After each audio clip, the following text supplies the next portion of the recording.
কথা ছাড়িছি যে দেখো ঝামেলা করুনি ওই ওরা ব্যবসা ওরা সৌগত দত্ত সে বাইরে থেকে প্রচুর লোক এনেছে যখনই র্যাবগুলো আসছে তখনই সরে পড়ছে এই 2-3 মিনিট র্যাবগুলো গেছে তার মধ্যে টেনে নিয়ে বার করে চলে গেছে তাহলে আমরা কি করে শান্ত থাকবো বলুন মানে এখন কেমন আছে জানেন কি করে জানবো তার খোঁজই পাইনি ফোনও করছে না তবে অভিযোগ অস্বীকার করে তৃণমূল।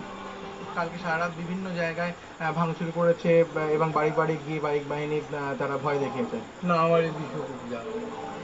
কেন্দ্রীয় বাহিনী ঘটনাস্থলে গিয়ে পরিস্থিতি নিয়ন্ত্রণে আনে, কিন্তু কিছুক্ষণের মধ্যে ফের শুরু হয় গন্ডগোল।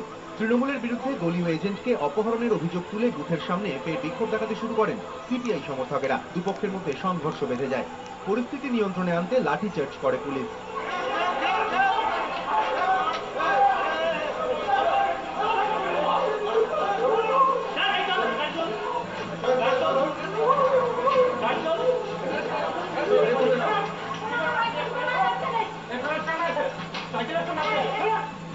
কিন্তু যে সৌগত দত্ত ওরফে ব্যাচার বিরুদ্ধে সিপিআই এজেন্টকে অপহরণের অভিযোগ বেলা বাড়ার সঙ্গে সঙ্গে তাকেই দেখা গেল বুথের মধ্যে নজরদারি করতে।